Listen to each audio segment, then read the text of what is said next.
Saya yakin kita sekarang berada di hadis Nabi Sallallahu Alaihi Wasallam. Kata Nabi Sallallahu Alaihi Wasallam, "Yushaku an tada' alaikumul umam, kama tada' al-akalatu ila qas'atiha." Nanti akan datang satu zaman di mana umat-umat ini non Muslim atau orang yang mengaku Islam tapi sebenarnya bukan orang Islam akan mengeroyoki kalian sebagaimana belatung atau ulat memanggil teman-temannya untuk mengeroyoki makanan di nampan. Kata para sahabat, "Ya Rasulullah, amin killatin nahnu yawma idzin?" Wahai Rasulullah, dulu kami pada saat itu atau nanti pada saat itu, apakah kami jumlahnya sedikit? Kenapa sahabat bilang seperti itu? Karena sahabat selalu sudah terbiasa dengan janji Allah bahwasanya orang kalau berperang, orang kalau beriman, pasti Allah SWT menyebutkan dalam banyak Al-Quran, wa haqqan alaina nasrul mu'minin, kami pasti memberikan kemenangan kepada orang-orang yang beriman, wal aqibatu littaqwa, pasti kesudahan itu kemenangan terakhir untuk orang-orang yang bertakwa, nggak ada yang lain. Mereka sangat yakin dengan itu. Sementara jumlah sahabat sangat sedikit waktu itu dibandingkan jumlah orang-orang kafir. Kita tahu di perang Badar jumlah sahabat 314 orang dengan Nabi SAW, masukan musuh 1000. Di perang Uhud jumlah mereka 700. Ada 300 sebenarnya bertambah tapi orang munafik jadi 1000, tapi 300 ini juga berkhianat pulang. Sisa 700 melawan 3000. Dengan jumlah selalu lebih sedikit kaum muslimin, tapi kemenangan demi kemenangan Allah kasih. Maka para sahabat bingung, "Ya Rasulullah, apakah waktu itu jumlah kami sedikit sehingga kami enak saja dikeroyokin oleh orang-orang?" Kata Nabi SAW, "Bal antum kathir walakinnakum gutha'u wa gutha'is sail." Kalian banyak waktu itu. 7,2 miliar sekarang umat manusia di muka bumi ini, 7,3 miliar jumlahnya. Itu 3 miliaran sekian itu umat Islam. Kita setengah umat Islam seluruh dunia, dari seluruh suku ini setengah penghuni bumi sekarang.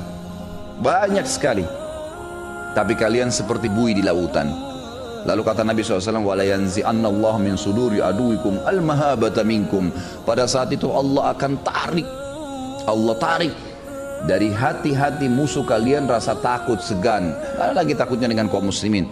Di zaman Nabi SAW, mereka zaman sahabat takut orang-orang kafir itu. Takut sampai dikatakan dalam beberapa athar, namanya Umar bin Khattab kalau disebut di wilayah-wilayah kafir, mereka pada ketakutan. Dengar namanya saya sudah takut gitu. Dengar namanya saja mereka tidak berani gitu kan. Sekarang luar biasa gitu.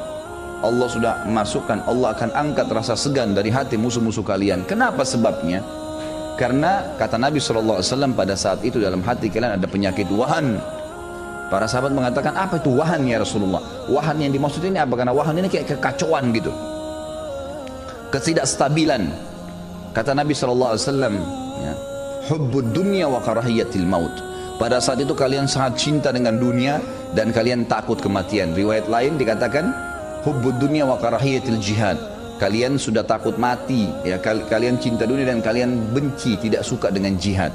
Sekarang umat Islam, banyak orang di antara kita sibuk dengan apa?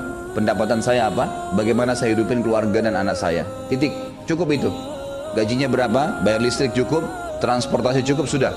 Mau tetangganya sakit muslim, mau ada masalah sedang dihadapin, diam. Nggak ada urusan. Depan mata kita sekarang ini, setiap negara Islam, pemimpin Islam, setiap ulama kaum muslimin gitu kan, kecuali sebagian kecil, umumnya kaum muslimin nafsi-nafsi semua. Yang penting dia aman, selesai. Mau yang lain kena, Jogja kena banjir, gempa, kena gempa longsor, kemudian waktu kemarin tsunami. Berapa banyak sih dari jumlah umat Islam ini yang menyumbang?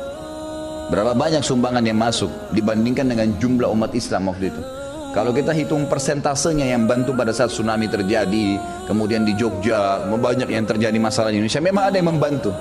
Kalau diakumulasi total harta atau uang yang terkumpul itu hanya mungkin 2-3% dari jumlah umat manusia, umat Islam di Indonesia. Mana yang 98% nih? Mana yang 97%? Mereka melakukan peduli terhadap umat Islam? Sama sekali. Gitu kan? Jadi nggak ada. Betul pada saat ini memang kita sangat cinta dengan dunia, pusing dengan itu saja, terus saja, dan juga benci dengan jihad, takut mati.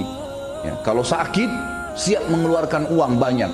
Nanti datang asuransi mengatakan nanti Anda rawat nginap, dikasih gratis sekian. Boleh nginap 15 juta, ketakutan bayar 1 juta. Subhanallah, pernah nggak 1 juta infakkan untuk bantu orang sehingga kita bisa panen di akhirat? Dia lebih takut untuk dirinya sendiri. Bayar 1 juta karena takut nanti rawat nginap, padahal sampai 5 tahun tidak pernah rawat nginap. Kenapa nggak takut dengan dirinya kalau mati nanti?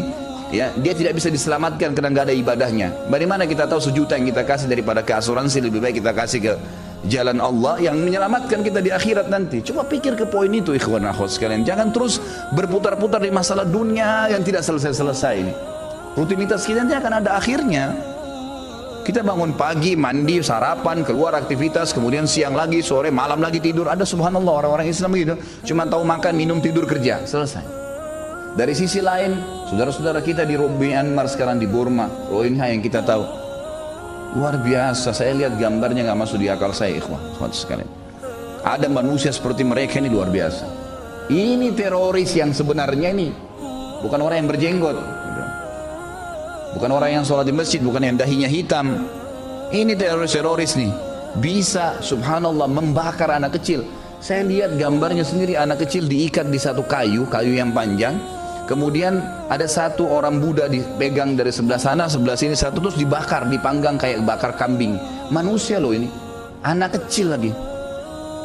Sedangkan seorang militan saja, prajurit perang, kalau ditangkap kemudian mau disiksa, mungkin tidak ada penyiksaan di dunia terjadi pernah dipanggang seperti kambing begitu. Anak kecil, perempuan digantung, dibuat traumatis hanya alasan karena mereka Islam. Satu rumpun loh ini ya, warna kulitnya sama, paras wajahnya mereka sama, bahasa mereka sama. Itu saja sudah cukup sebenarnya membuat mereka tidak buat macam-macam. Dan statement internasionalnya, Presiden Myanmar mengatakan apa? Kami tidak ingin Myanmar seperti Indonesia. Kenapa Indonesia? Karena pada saat umat Islam menjadi banyak, mereka akhirnya mendominasi. Memang selama ini kenapa kalau Indonesia didominasi orang Islam? Pernah nggak ada Presiden Indonesia dari Soekarno sampai sekarang yang kita tahunya Islam walaupun mereka kebanyakan nasionalis? Pernah nggak ada yang menyiksa orang kafir? Bahkan orang Islam yang kadang-kadang masih ada yang di nomor 2 kan, gitu kan? Tidak ada masalah dengan umat Islam pada saat memimpin sebenarnya. Jadi seakan-akan simbol ini mau perang agama, mereka tidak takut sama sekali. Negara Myanmar itu kecil. Saya kadang-kadang bercanda di pengajian saya, kalau orang Indonesia, tidak usah Indonesia, orang Jawa Barat datang ke sana meludah tenggelam tuh. Tapi berani hilang rasa takut kepada umat Islam, nggak ada. Seperti yang Nabi SAW katakan, karena kita betul-betul sudah tidak peduli dengan agama ini.